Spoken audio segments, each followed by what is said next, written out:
was working at a local program in Portland, Oregon, and I was working as one of kind of a middle management role, supporting the advocates in the shelter. And every time someone would come rushing into my office with a difficult, angry client whose children were just out of control, I could 100% accuracy know that a woman of color was in the shelter, and rarely was I wrong.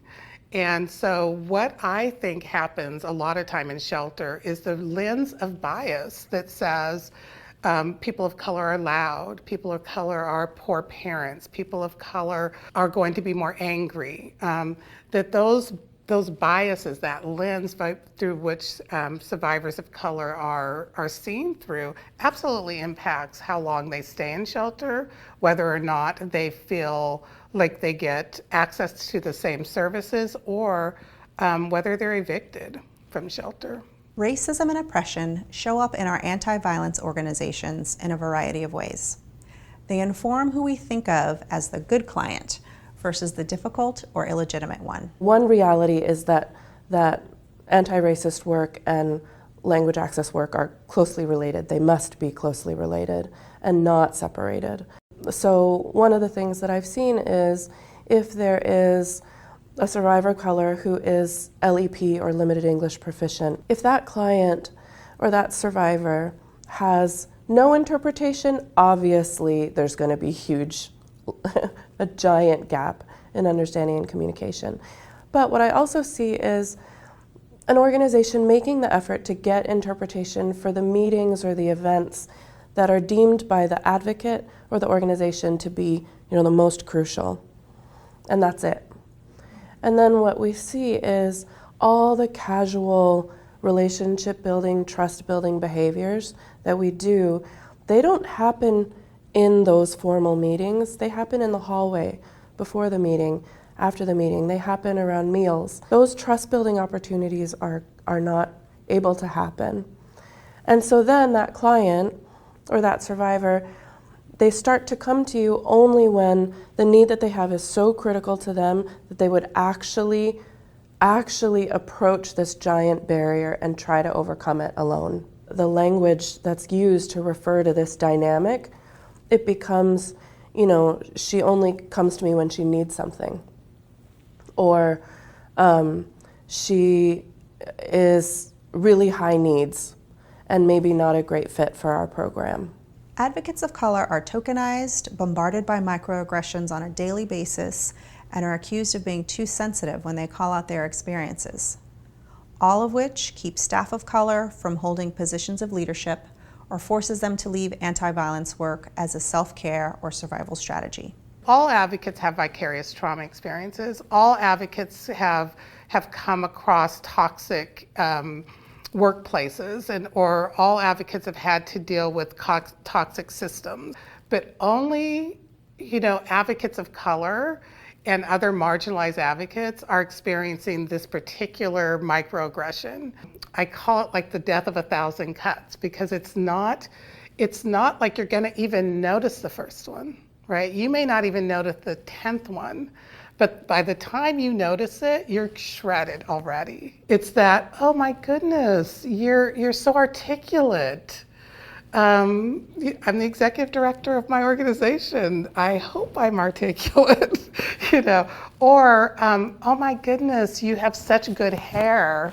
Or, where are you from? They're just these subtle messages that say you don't quite belong. You're not quite normal.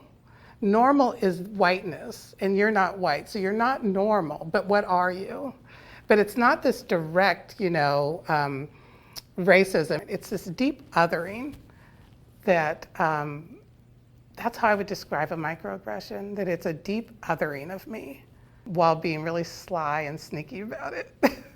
When I graduated from college and got my first job in the field, I was told that it was my role to make conference arrangements, to edit Word documents. I was out as a survivor, and every time I was experiencing some level of re-traumatization of reading the testimonies of women of color who were talking about how the prosecution process was re-traumatizing. My boss, who was a white, older woman, told me that it was probably because of my trauma that I was just not fit to be part of the work, and that not every survivor was cut out to have a long career in this movement. And when I asked for mentorship and I asked for political education and asked for roundtables, the deputy director of the organization, who was a white lesbian, called me into her office and said, well, we're not here to mentor you. This isn't college, this is a job. Really, when I'm talking to young advocates of color, I say all the time that we have to include racism and the microaggressions of racism in our self-care, right? We have to talk to one another about what we're experiencing, because when we try to pretend we're okay and we're only experiencing exactly what everyone else is experiencing, that's when we're burning out. Unfortunately, what I've learned in the 20 years since is that this is a very common experience of young people of color who have lived experience as survivors, both of racism and of intimate partner violence, who go into these white-led organizations and are really pathologized when we have the courage to name our personal experience. Racial bias also impacts program decisions and systematically contributes to pathologizing survivors. We put the onus on individuals and look to individual solutions instead of working to change unfair systems that cause harm disproportionately to Indigenous, Brown, and Black communities. For me, at a baseline of advocacy is making sure that the services we provide are culturally relevant and culturally responsive to survivors of different forms of racial and ethnic identity.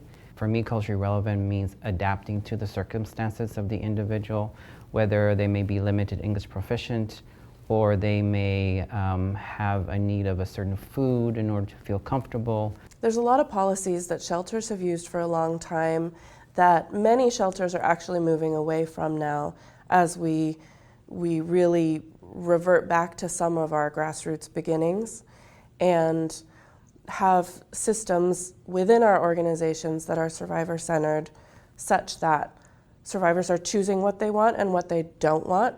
They are opting in to services because they want them, because we made them effective and worth their while, not because they had to or we would make them homeless.